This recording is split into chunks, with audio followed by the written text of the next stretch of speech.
What's up, baby? All right, so I just got finished watching this dude. I guess a documentary. A guy went up to Ohio to this community of Amish Mennonites. There's about 44,000 of them, I believe, in that community. And yeah, I wanted to get some insight onto, because I respect the Amish and Mennonite as a community more than anything else, any other group in America. Everybody else in America as a group is just almost worthless. So I have a deep respect for the Amish and Mennonites. As a kid growing up, I mean, we were around many different Mennonites. That's where I got my original respect for those people from. I saw how hardworking and humble and down to earth and human those people were. So as a young child, that's, probably 8, 9, whenever we first started hanging out with Mennonites, is when I really got a respect for those people. I wanted to watch a documentary to sort of figure out, I don't want to hold respect for people. I want to know why, you know what I mean? Why I have respect for people, I guess. So I watched this documentary, and the Amish and Mennonites have blended together, and they're in a range. I think it's called Schwarzentrooper, is the most strict of the Amish community. They don't have any electricity in their homes, no running water, no vehicles, that kind of thing. And then it's a huge varying degree, all the way to the most liberal Mennonites, which, if you talk to these people, they say there's no difference between the liberal Mennonites and the rest of us in America. A couple things, I always wondered, how do these cocksuckers afford all this land and all these huge gigantic homes and barns? I mean, their barns alone, to build one of their barns nowadays costs you $500,000 just to build a fucking barn. Just a plain barn. And I'm like, man, where are these people getting this money? And they went into it a little bit, and it made sense, is that this stuff has gotten handed down through generations and generations and generations. So all this shit is paid off for these people. They have huge communities, obviously. They all pull together and help each other out. So the guy got invited, and he's in there with a large family, of adult brothers and sisters and families, and then the matriarch and patriarch of the family, and they're sitting around a dining room table and they're talking. And it was so refreshing to hear a whole bunch of modern day people speaking without phones, speaking without, coming from their own heart, coming from their own minds, speaking it was so different hearing people speak when you can tell that they're not using talking points because they belong to all these different groups on social media or whatever, if that makes any sense. So these people, when they speak humbly, they speak with intention, they speak with belief, because they're living what they're speaking. The one downfall, and the thing that I don't like and I can't stomach, is the fact that they base everything off of a book. And it's so funny because, the Schwarzentroopers, the most strictest of these Amish, they don't even read the Bible. Their whole thing is just based upon tradition handed down from them. That's it. So the main guy that the interviewer was walking around with, that was explaining things to him, he put himself in the middle of the spectrum for Amish and Mennonites. He's in the middle spectrum, beachy Amish. He's actually a Mennonite, but they call him beachy Amish. But he was saying that they run closer to God in a sense because they actually read the Bible and they don't adhere to a lot of the nonsense traditions, let's say, that are passed down. But like he had a cell phone, but he's got blockers on his internet. He's allowed on YouTube and a couple other things like his maps, things like that. But he doesn't have free reign on the internet.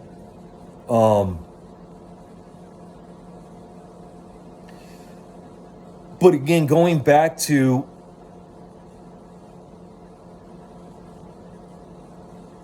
my whole problem, like you can tell, like these people, when they were sitting there talking, they're talking so honestly and purely.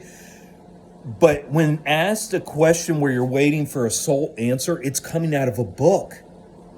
Like their groupthink is so strong, like you can't even go against it. It's like very dangerous. It's not allowed to go against that groupthink. And again, you're allowed to go against the groupthink. It's just you're pushed out from that society. You're pushed away. You're pushed further down the liberal ladder of their beliefs.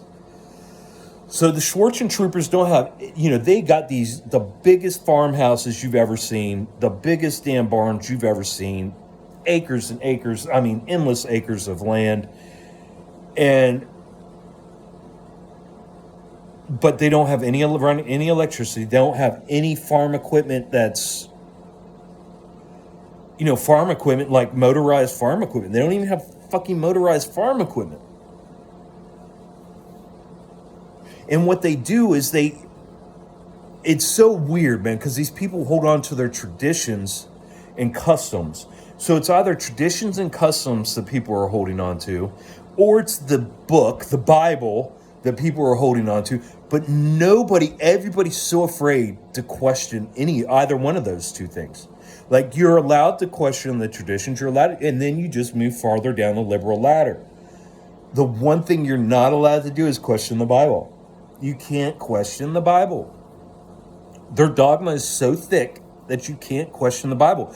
And, the interviewer asked them while they're sitting around this table, he said, well, what are you afraid of in this world? I guess some question like that. And they go, well, anything that comes between us and God.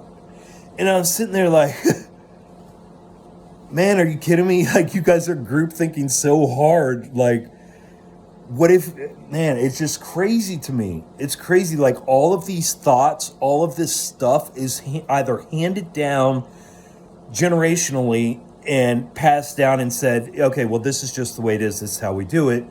Or they're going off a book that they all have to agree upon. And the one thing they all said they're afraid of right now is the technology. It's pervasive. Like that's one of the biggest splits in their community right now is the use of a cell phone. Because none of the Amish, no Mennonites have TVs in their homes. None of them. Up there. Now, there's so many different varying throughout the world, but the up there in Ohio, Pennsylvania area. So none of them did, but they slowly, certain groups of them were allowing cell phones to be able to conduct business. You know what I mean? That's how this shit gets in, to be able to conduct business, to be able to do this, to be able to do that. Plus they go on missionary missions, to all parts of the world. So, I just find it amazingly eye-opening that the respect I had for these people was simply due to their simple living and the fact of a strong community and a strong family. But now looking at it through different lenses, yes, those things are certainly admirable, in this day and age especially. But the fact of the dogma and everything has to be I could tell, like, when these people were asked questions, like, the interviewer was intelligent. Like, he was asking them questions on purpose to see if he could get like a human answer instead of a book answer or a learned answer or community answer or groupthink answer. And it just wouldn't happen, man. And that's how bad the groupthink is. And that's what I'm saying. Like, why are these people so afraid of, like, your own soul, your own spirit? They are deathly afraid of you recognizing. They even said it. They even said they don't like individuality. It is not accepted. It is not good. And that is dangerous. That is extremely dangerous. Anybody who doesn't accept individuality is extremely dangerous, man. That's what it's all about. We're a group as a human. We're not a group as, damn, well, this is our book that, has been passed down in our family, so this is how we live our life, and, this is how we're going to keep on bringing children into this world. Even though we don't know, this magical book just appeared and everybody knows what to do and how to do it. It's ridiculous, man. It's the stupidest, dumbest thing I've ever heard in my life. Like, there's no common sense. And you can see, like, I think this whole idea of how ridiculously ignorant it is to just blindly follow this fucking any book or any religion or anything over yourself and your own heart and what your heart tells you, I think that whole train of thought is like catching on, and people are, because I could see him when he was asking these Mennonites, just even alone in this house, and you could almost tell that air of uncertainty around these Mennonites. Like, they recognize it too, like the individualism trying to come out. And man, they even said, the individualism is extremely dangerous. They have to have their groupthink because I would imagine that they understand that in order for them to have all the niceties and the big barns and the big houses and all the food and all these, even though they are simple people, they're still enjoying all these niceties that keep them safe from the weather and safe from all these things, the evilness outside there in Lucifer's world. And it's a falsity. Like, these people have just created like this whole scenario, this whole narrative for themselves, and that's how they're living.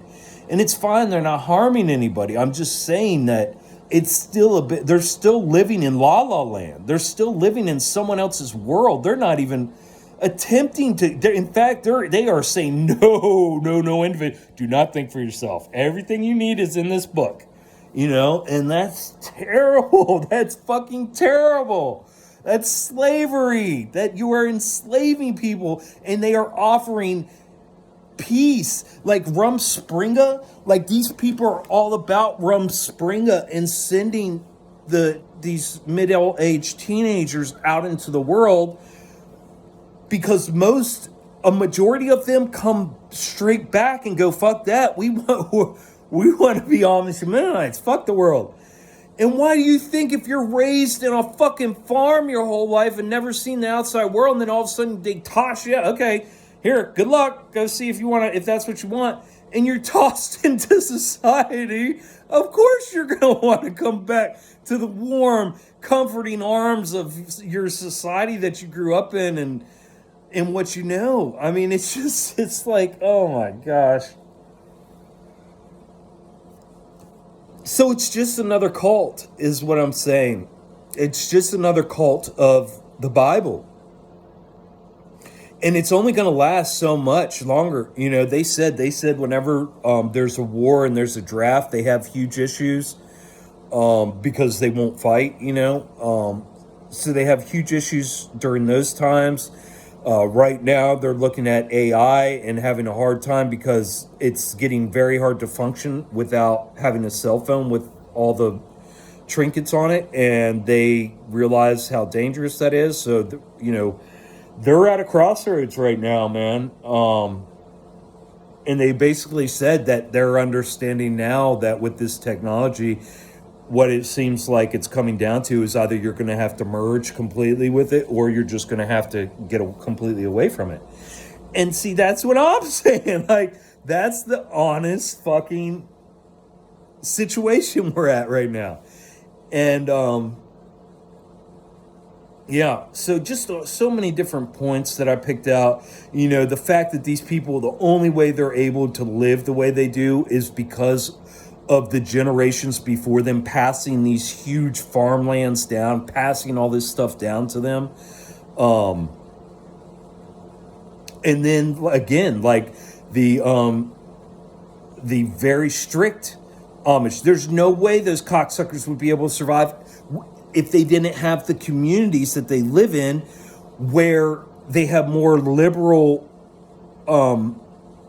farmers, more liberal Mennonites and Amish that are able to take up their slack in the community and, you know, take care of things. Because these people, there's no way that those people would be able to pay all their taxes and everything and keep their lands in today's day and age if they didn't have those communities.